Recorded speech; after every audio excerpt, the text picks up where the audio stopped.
L'argent, vous savez encore, l'argent, toujours l'argent, n'est-ce pas? C'est la clé du monde apparemment. Et c'est le nerf aussi de la guerre. Dernièrement, on avait parlé de la gestion de l'argent, des sous. La pique. Vous voyez ce que je veux dire? On a parlé de ça dans le couple. Mais en même temps qu'on a parlé de ça, c'était dans une situation où on devait trouver le bon milieu, le juste milieu pour bien gérer l'argent du couple. Malheureusement, dans cette gestion-là, il y a certaines personnes qui aiment bien toujours genre se cacher derrière l'autre pour que lui ou bien elle ne dépense pas. Aujourd'hui, sincèrement, nous allons parler de la radinerie des hommes. Oui, c'est de ça qu'il s'agit. Aujourd'hui, là, on va parler. Ils ne seront pas contents, j'en suis désolée, mais c'est un phénomène qui est tellement crucial qu'il faut bien qu'on finisse par en parler.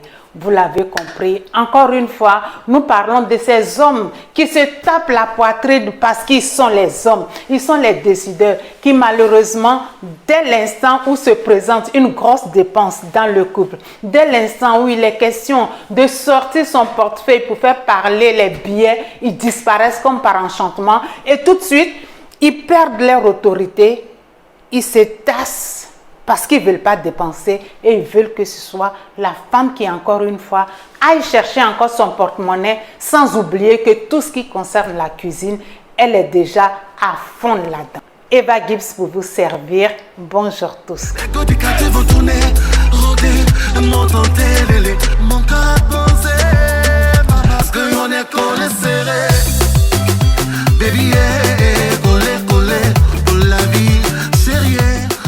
Aujourd'hui, nous allons parler des hommes, nos hommes, ceux avec qui nous sommes, ceux avec qui nous marchons matin, midi et soir. Ces hommes-là, il en existe à profusion.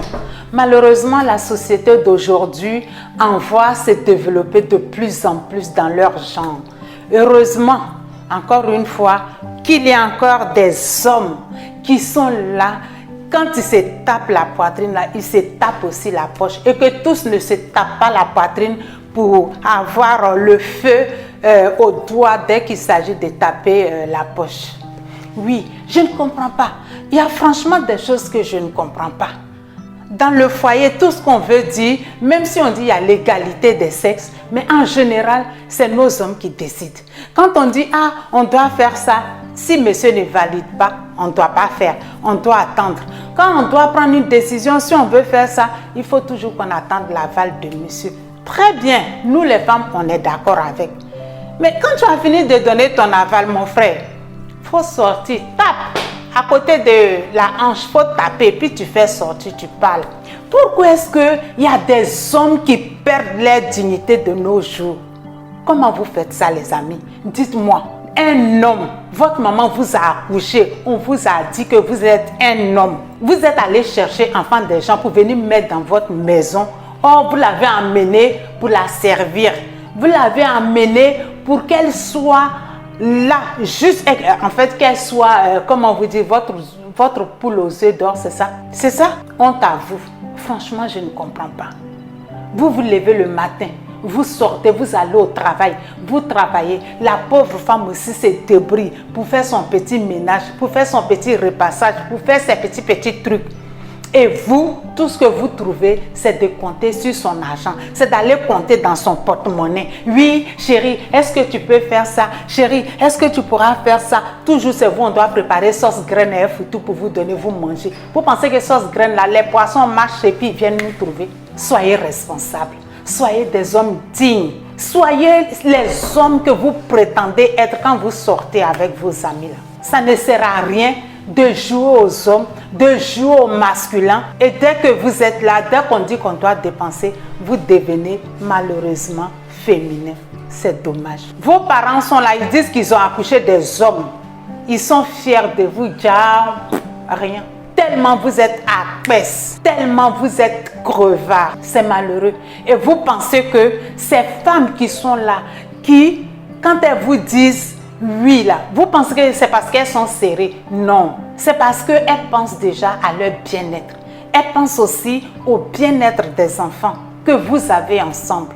C'est pour cela que ces femmes-là se donnent ce mal pour endosser les charges et faire les dépenses. Vous êtes là, vous dormez. Le chauffage, ça vous chauffe. La ventilation, ça vous souffle. La climatisation, ça vous glace. Mais dès que le mois est fini, vous avez oublié que vous avez consommé tout ça. Mais si c'est pour aller donner l'argent au dehors, si c'est pour aller vous amuser au dehors, là, ça roule. Il n'y a pas de souci. Quel genre d'homme êtes-vous donc pour dire que je porte la culotte? Malheureusement, c'est dommage. Si c'était au temps de nos parents, là, votre ablacon, là même, on allait vous arracher ça. Parce que ne porte pas un ablacon qui veut. C'est celui qui se tape la poitrine là. C'est celui-là même à qui on donne l'ablacon. Et une fois qu'on t'a donné l'ablacon, tu sais pourquoi on a donné. C'est-à-dire que tu dois porter ta famille. Même si ta femme doit te venir en aide là, tu ne dois pas lui demander de faire moite-moite. Or, vous les hommes d'aujourd'hui, vous avez cette petite manie-là, non seulement de demander aux femmes de faire moite-moite, mais vous avez l'outrecuidance de leur demander, elles les pauvres femmes, d'envoyer 3/3. Et comme ça, vous enverrez, si elles ont donné les 3/3, elles ont fini. Et vous êtes là seulement pour manger, pour profiter du lit, vous balader, vous targuer d'être un homme. Vous oubliez que quand on est un homme là, il y a l'éducation des enfants à assurer. Il y a le ménage à assurer. Il y a plein de choses qu'on porte la responsabilité quand on dit qu'on est un homme. Et vous, ça ne vous dit rien.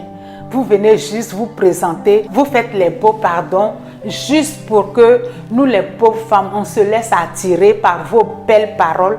Et une fois que nous sommes dans le foyer, une fois que nous avons accepté d'être vos tisas, une fois que nous avons accepté d'être ne serait-ce que vos copines, vous oubliez que par derrière, une femme, ça s'entretient. On dit l'apparence d'une femme là, c'est ça qui définit la puissance de son homme. Mais de nos jours, les jolies femmes que vous voyez dehors là, c'est fou, hein? Ce n'est même pas leur mari. Sur 5 là, peut-être qu'il n'y a qu'une seule qui brille comme ça de par son mari. Sinon, tout le reste là, c'est de par leur poche. Et encore ces derniers là, ils osent encore aller encore demander.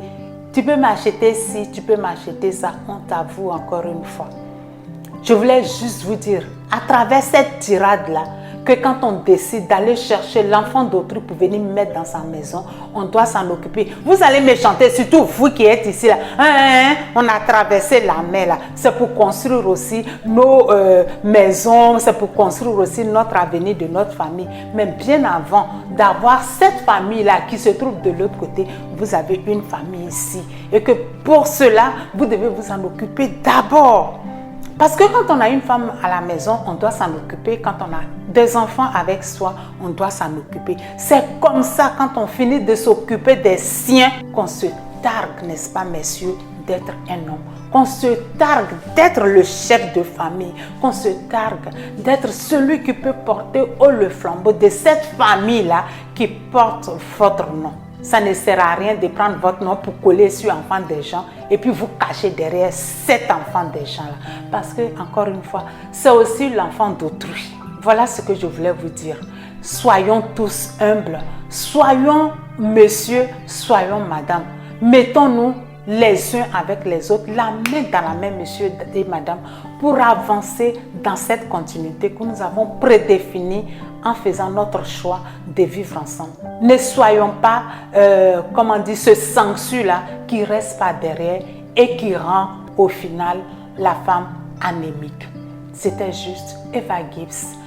Pour vous servir comme d'habitude, pour ceux qui arrivent sur la chaîne pour la première fois, Aquaba, soyez la bienvenue, cette chaîne est la vôtre. Et pour vous qui me voyez pour la première fois aussi, installez-vous confortablement car cette chaîne est la vôtre.